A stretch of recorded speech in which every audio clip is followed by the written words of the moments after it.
Hello বন্ধুরা, প্রত্যেক দিনের মতো আজকে আরেকটি নতুন ব্লগ নিয়ে চলে আসলাম। প্রথমে শুরুতেই আমি আমার জানলার পর্দা সরালাম। এরপরে আমি আমার বিছানাটি গুছাবো। প্রথমে আমি মশারিটিকে গুছিয়ে নিয়েছি। এরপরে আমার বিছানাগুলো ভালোমতো ঝেড়ে পরিষ্কার করে আমার যে গায়ের কাঁথা আছে সেইগুলো আমি ভাঁজ করে আমার বিছানাগুলোকে খুব সুন্দর করে গুছিয়ে নিলাম।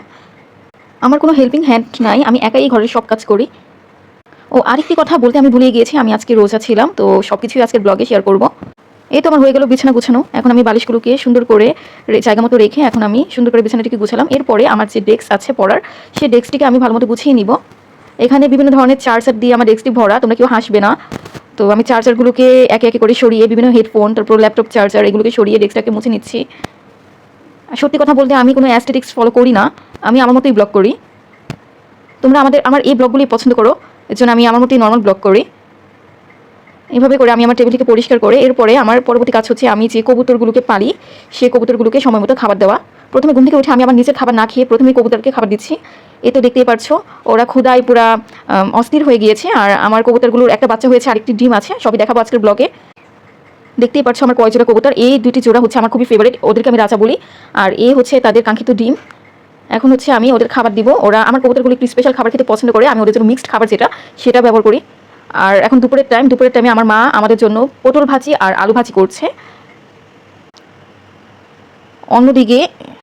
অন্যদিকে আমি হচ্ছে যে মরিচ, পেঁয়াজ, লবণ, সরিষার তেল আর কিছু ম্যাজিক মশলা বা ম্যাগির মশলাগুলো ব্যবহার করে আমি একটি মশলা তৈরি করে নিয়েছি। এদিকে আমার পটল ভাজি শেষ, ওটা দুপুরের খাবারের জন্য। আমি শুরুতেই বলেছিলাম আমি রোজা রাখি। আমি যে রোজাগুলো রাখছি এগুলো হচ্ছে সাক্ষী রোজা। তো বাসার সবাই তো রোজা রাখে না, ওই বাকি সবার জন্য হচ্ছে যে দুপুরের খাবার, আর আমার জন্য হচ্ছে রোজা উপলক্ষে ইফতারি। আর এখানে আমি বেশি কিছু আইটেম করিনি, এখানে হচ্ছে ছোলা, পেঁয়াজ, ধনিয়া পাতা, মরিচ আর পেঁয়াজু, সরিষা তেল, জাস্ট সিম্পল। আমি একার জন্য আর এত কিছু আয়োজন করতে চাচ্ছিলাম না, তো সিম্পলভাবে আমি হচ্ছে আমার ইফতারটা পালন করেছি। আর বিকালবেলা ছিল, সবাই কিছু ভাজা পোড়া খেতে চাচ্ছিল, তো আমার সাথে ওরাও খাওয়ার জন্য জয়েন হয়ে গেলো। এই যে শুধুমাত্র পেঁয়াজু দিয়ে আমি আমার ইফতারটা আজকে কমপ্লিট করবো। আর এদিকে হচ্ছে যে আমি এক গ্লাস লেবুর শরবত বানিয়ে নিয়েছি, কারণ রোজা রাখলে অনেক বেশি টায়ার্ডনেস লাগে, তো লেবুর শরবতটা খেলে অনেক বেশি রিফ্রেশমেন্ট লাগে। এখন হচ্ছে আমি ছোলাগুলোকে সরিষা তেলের মাধ্যমে মাখিয়ে মুড়ি দিয়ে আমি এটাকে মাখিয়ে নিচ্ছি। আমার মুড়ি মাখানো হয়ে গেলে এখন আমি ভাগাভাগি করে নিব খাবারগুলো। এখন যার যার প্লেটে আমি আলাদা আলাদা করে দিচ্ছি। ইফতার একসাথে খাওয়া সুন্নত, কিন্তু আমরা একসাথে খেতে গেলে আমাদের একটু ঝামেলা হয়েছে, এর জন্য আলাদা আলাদা প্লেটে খাই, কিন্তু প্রায় আমরা একসাথে খাই দুটোই।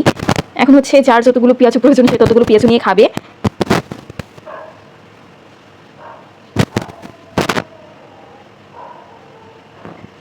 এই তো খেতে খেতে কোনো কথা না বলে খাওয়ার শেষে নামাজ পড়ে তারপর আমি রাতের ব্লগের জন্য তৈরি হচ্ছি। অনেকে জানতে চেয়েছে আমি খাওয়ার সময় ভয়েস দিচ্ছি নাকি। না, আমি খাওয়ার পরে ভিডিওটা এডিট করার সময় ভয়েস দিচ্ছি। এখন আমার রাতের খাবারের পালা। রাতে একদমই সিম্পল খাবার ছিল, পটল ভাজি, আলু ভাজি, অপর পাশে ছিল মাছ ভাজা, আর হচ্ছে যে আমি বললাম না পেঁয়াজ, মরিচ, শুকনো মরিচ দিয়ে যে একটি তৈরি করা হয়েছে, ওইটা হচ্ছে যে আমি ডাল ভর্তা তৈরি করেছি। আর অন্যদিকে হচ্ছে যে চিংড়ি মাছের তরকারি ছিল। এটা দিয়ে আমার রাতের খাবার কমপ্লিট। এরপরে শোয়ার আগে খুব বেশি গরম লাগছিল, তার জন্য আমি বাসায় তরমুজ এনেছিল, এক পিস তরমুজ খেয়ে নিলাম। আজকের জন্য এই পর্যন্তই ব্লগ। ভিডিওটি ভালো লাগলে লাইক, কমেন্ট, শেয়ার আর সাবস্ক্রাইব করতে ভুলবেন, আর ফলো দিয়ে রাখবে।